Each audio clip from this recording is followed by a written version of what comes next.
Halo teman-teman trader dan investor. Ketemu lagi dengan channel Eka Santosa.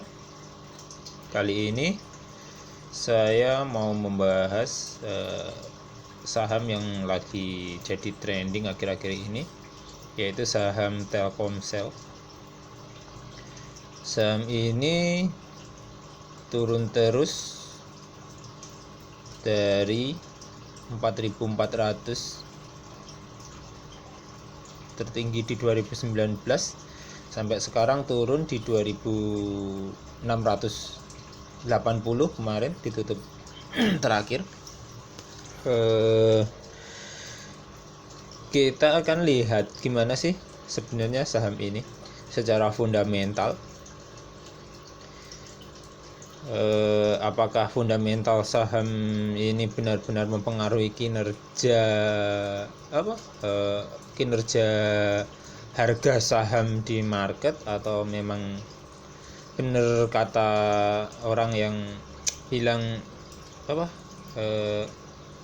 fundamental itu nggak ada ngaruhnya sama harga saham, yang suka bilang bandar bebas itu. Saya rasa saya punya pandangan lain. Kita lihat dari histori, aku punya data sih dari 2011. Kita datanya nggak mungkin kita list semua, saya ambil dari laba bersih aja ya. Tahun 2011 laba bersih Telkom tercatat 10,9 triliun. 2012 nya naik 12,8 triliun. 2013 14,2 triliun. 2014 14,6 triliun.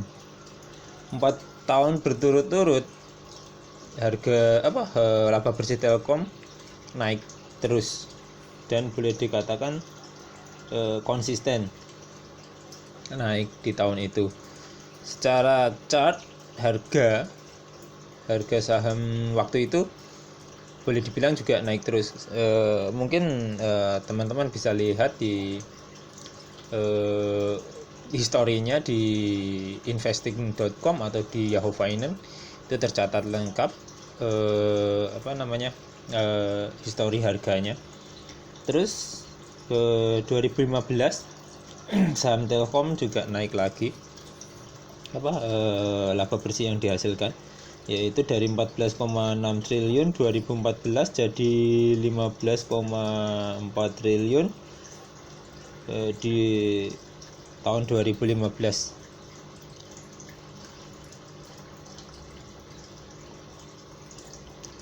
Rank harga saham saat itu 2015 2.900 tertinggi. Ini tertinggi ini aku ambil kisaran tertinggi aja sama kisaran terendah aja, nggak tak ambil harga pasnya ya. Kisaran tertingginya 2.900-an dan terendahnya 2.500-an. 2016 laba bersihnya naik lagi, yaitu 19,3 triliun. Ini kenaikan yang cukup signifikan, yaitu sekitar berapa ini? 3,9 triliun ya. Iya, 3,9 triliun. Ring harganya kisaran 4.500 tertinggi dan 3.000 terendahnya di tahun 2016.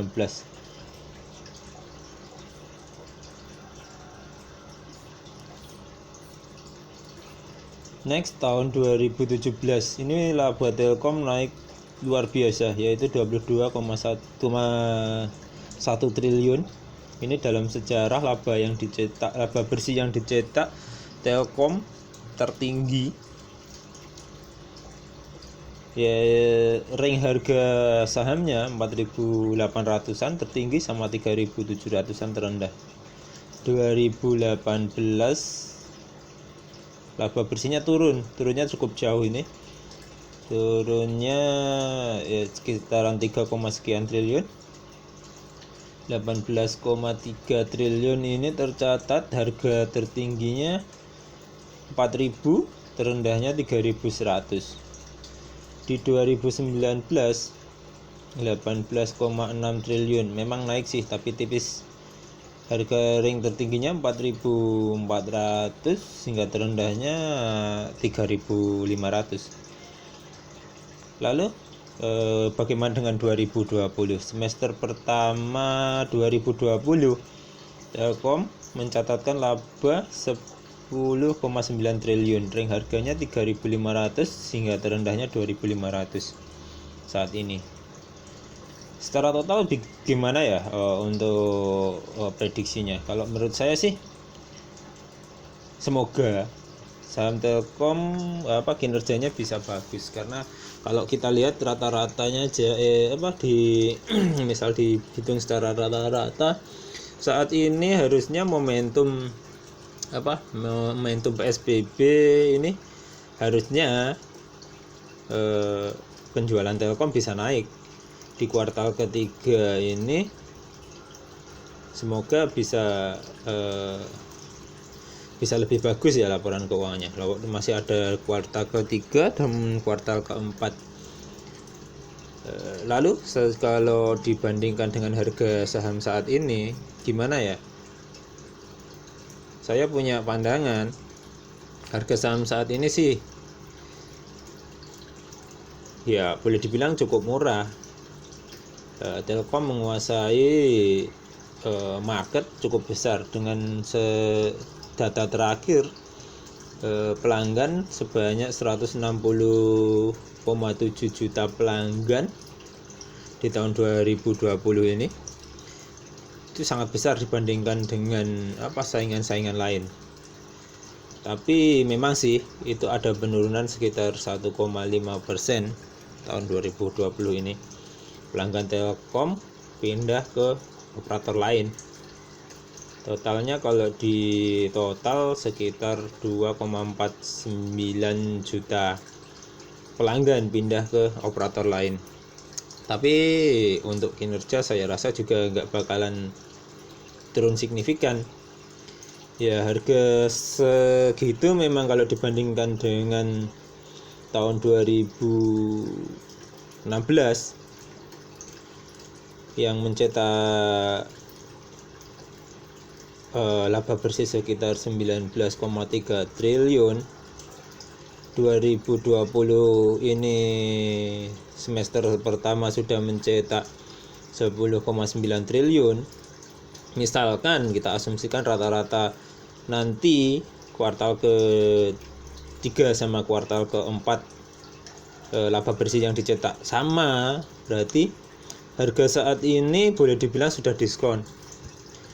Belum lagi kita lihat dari aset Telkom ini. Aset Telkom ini total aset ini aset Telkom ini per 2020 naiknya juga lumayan sih, naik terus. Selain kinerjanya, kita lihat juga asetnya juga naik. Mungkin laba bersih di sini dipindahkan ke pembelian aset atau gimana, makanya laba bersihnya turun. Sekarang akuisisi tahun 2020 ini kayaknya kemarin kalau nggak salah itu Telkom akuisisi 2.100 menara Indosat, terus sudah membangun total 20.000 menara untuk memenuhi kebutuhan saat ini yang pelanggan yang makin besar. Dari sini nggak mungkin lah ke depannya kalau boleh dibilang ya kecil kemungkinan Telkom bakal mencatatkan laba bersih yang bisa sampai turun sampai 10 atau 15 atau 20%, karena ya secara track recordnya sendiri kinerja Telkom ini dari dulu memang bagus. Ya boleh dibilang harga saat ini jika asumsinya setengah semester aja Telkom udah membukukan laba bersih sekitar 10,9 triliun. Dua kuartal ini katakanlah paling jelek ya mungkin dibilang sama seperti semester pertama dan kuartal pertama dan kuartal kedua. Maka asumsinya harga saham Telkom saat ini sudah terdiskon. Tapi mungkin saat ini memang sih masih terpengaruh sama kondisi krisis global saat ini ya, ada kondisi COVID ini mungkin ya secara harga memang belum realistis lah. Kalau sekarang harganya 2.600 mungkin masih bisa turun ke bawah di bawah 2.500. Di area kalau memang bisa turun ke harga itu ya mungkin kita lihat kuartal ketiganya gimana. Kalau kuartal ketiganya oke, laba bersihnya naik atau ya setidak-tidaknya sama gitu, kayak kalau di rata-rata 2 kuartal misal 5 triliun lah membukukan laba bersih.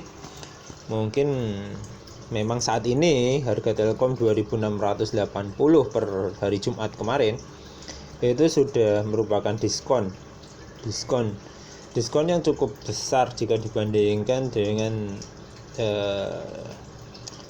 tahun 2018 atau 2016 ya, yang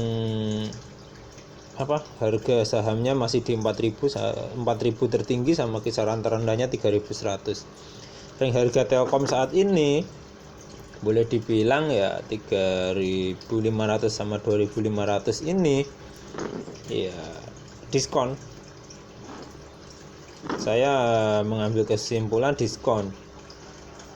Namun akan lebih baik mungkin kalau kita lihat dulu, kalau ingin masuk lagi kita menambah porsi lagi di kisaran mungkin setelah keluar laporan keuangan kuartal ketiga untuk meyakinkan bahwa saham Telkom ini memang benar-benar diskon dengan melihat kinerja kuartal ketiga. Kalau kuartal ketiganya bagus ya otomatis langsung hajar. Ya selain laba bersih kita juga lihat lagi seperti yang saya bilang di awal tadi, aset Telkom saat ini sudah meningkat pesat. Terus kemarin juga ada menang lelang pita frekuensi berapa itu aku lupa itunya. Tentunya itu kedepannya juga bakal jadi potensi yang besar banget buat Telkom di masa datang. So kesimpulannya, kalau harga saham Telkom saat ini sebenarnya sudah terdiskon kalau dilihat secara fundamental kinerjanya ya. Terus bagaimana untuk yang saat kemarin itu udah masuk banyak sekali sih kemarin trending banget yang masuk di harga 3.500, bahkan ada yang di harga 4.000-an udah masuk. Sebenarnya sih ya kalau memang kinerjanya nanti membaik di masa datang ya kembali lagi ini pegangnya kan rencananya kan buat investasi. Kalau investasi itu minimal 5 tahun ke depan kan. Tuh pastikan aja laporan keuangannya membaik. Kalau memang membaik pasti nanti akan kembali seperti semula harganya. So jangan terlalu khawatir mau dibilang asing jualan. Kalau boleh dibilang diambil kesimpulan, asing jualan itu melihat kinerja dari perusahaan. Kenapa mereka menjual sampai harga segitu? Kita lihat lagi historinya. Ada yang bilang sektor real itu enggak ngaruh sama harga saham, tapi secara historis kita bisa lihat. Laba bersih Telkom 19,3 di 2016. Harganya 4.500 sampai 3.000. Sekarang kembali lagi 2019 18,6 triliun laba bersih, harganya 4.400 3.500 ringnya. Itu juga memang harga wajarnya segitu, pasar menilainya segitu, investor menilainya segitu. Itu bukan tidak terpengaruh, memang terpengaruh. Kenapa sekarang kalau satu semester aja udah ngumpulin 1,9 triliun, tapi harganya 3.500 sampai 2.500? Ya karena memang kondisi saat ini, ekonomi saat ini memang sedang kondisi yang boleh dibilang sangat buruk lah ya. Udah mengalami fase resesi. Ya wajar lah kalau memang harganya sampai terdiskon seperti itu. Mungkin kekhawatiran atau apa yang menyebabkan harga seperti itu. Tapi sebagai investor jangka panjang, tentunya kita melihat sektor realnya itu bagaimana kedepannya. Apakah ini akan seperti ini terus?